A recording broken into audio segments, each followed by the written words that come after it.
Assalamualaikum warahmatullahi wabarakatuh.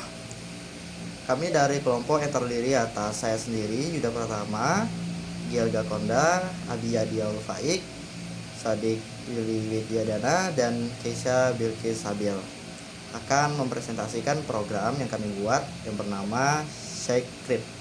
Jadi program ini memiliki dua fitur, yaitu input dan baca file teks.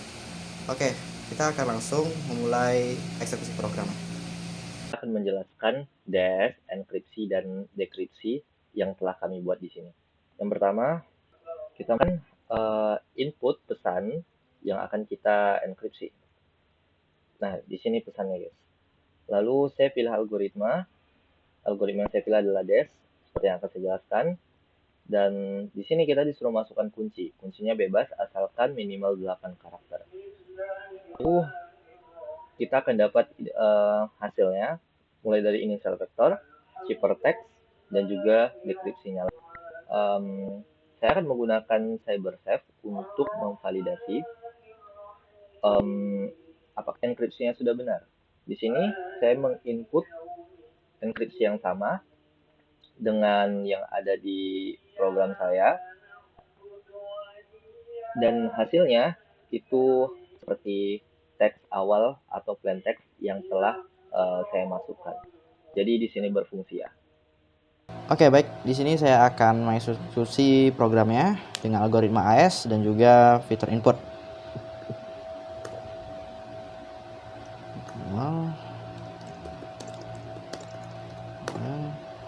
AES, kita pilih AES, masukkan kunci.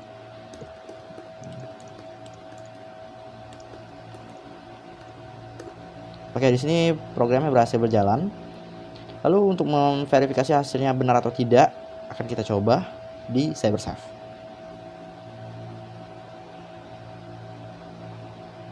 Oke, di sini AES encrypt.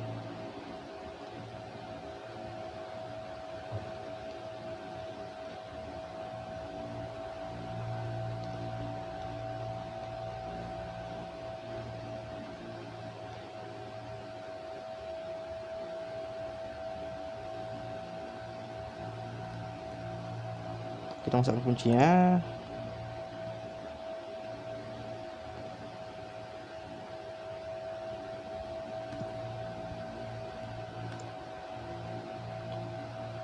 Lalu initial vektornya.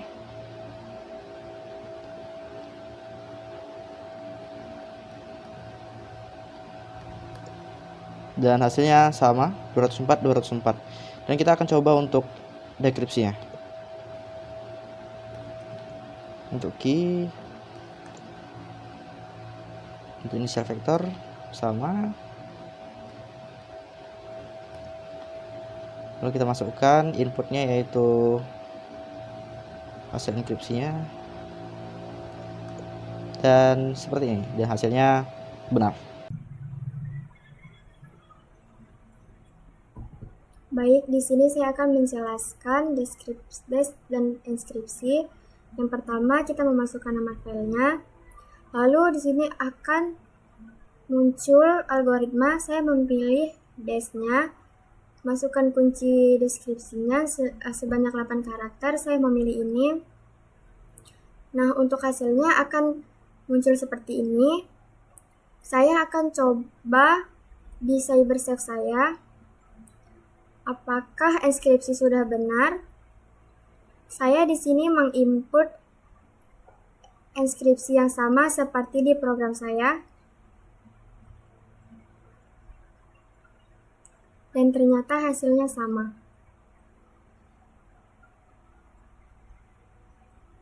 Baik, di sini saya akan melakukan pengujian untuk algoritma AES pada file.txt. Saya akan langsung jalankan programnya. Lalu kita pilih nomor 2, masukkan nama filenya test.txt.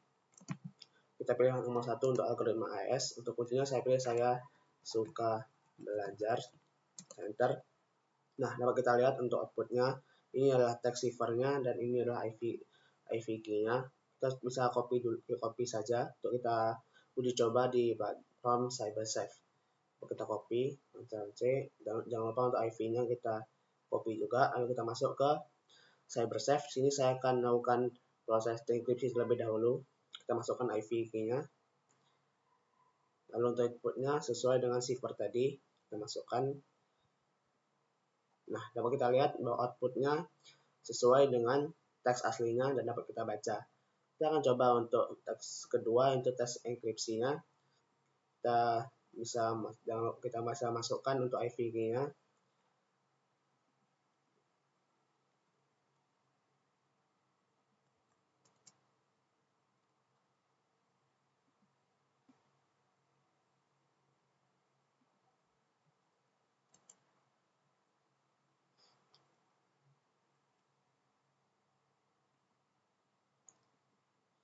Lalu kita bisa masukkan teksnya sesuai dengan tadi. Kita masukkan di bagian input, Ctrl V. Nah, jika kita perhatikan output dari proses enkripsi ini sama dengan input pada proses dekripsi. Kita bisa coba untuk copy, lalu kita masukkan di sini. Nah, ini memberikan hasil yang sama.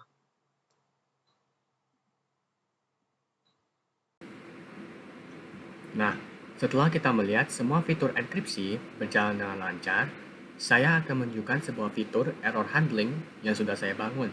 Fitur ini sangat penting untuk mencegah program crash apabila pengguna salah memasukkan data. Di sini ada dua contoh yang akan saya contohkan. Yang pertama, saya akan mencoba apabila saya masukkan kunci yang hanya 5 karakter untuk algoritma AES. Nah, saya akan jalankan programnya. Nah, saya akan pilih semua pesannya, input manual. Terus saya akan masukkan pesannya. Misalkan nama panjang saya yang akan saya masukkan. Oke. Terus saya akan pilih algoritmanya AES. Nah, terus saya akan masukkan kuncinya yang hanya 5 karakter. Misalkan kunci tersebut cyber. Nah, program akan secara otomatis mendeteksi bahwa kunci tersebut harus 16 karakter dan dia akan memberikan pesan, bukan langsung error. Dan yang kedua yang akan saya contohkan, itu apabila saya memanggil nama file yang tidak berada dalam folder. Foldernya itu adalah PBL Crypto dan file yang akan saya contohkan adalah ini, coba.txt. Nah, misalkan saya memanggil nama file selain dari coba.txt. Nah, saya akan jalankan programnya. Terus saya akan pilih yang nomor 2, baca dari file.txt. Terus saya akan masukin nama filenya. Misalkan nama file yang akan saya masukin itu salah, bukan coba.txt, tapi kota.txt. Nah, program juga secara otomatis mendeteksi bahwa file tersebut tidak ditemukan. Oke, sekian, terima kasih. Wassalamualaikum warahmatullahi wabarakatuh. Warahmatullahi wabarakatuh.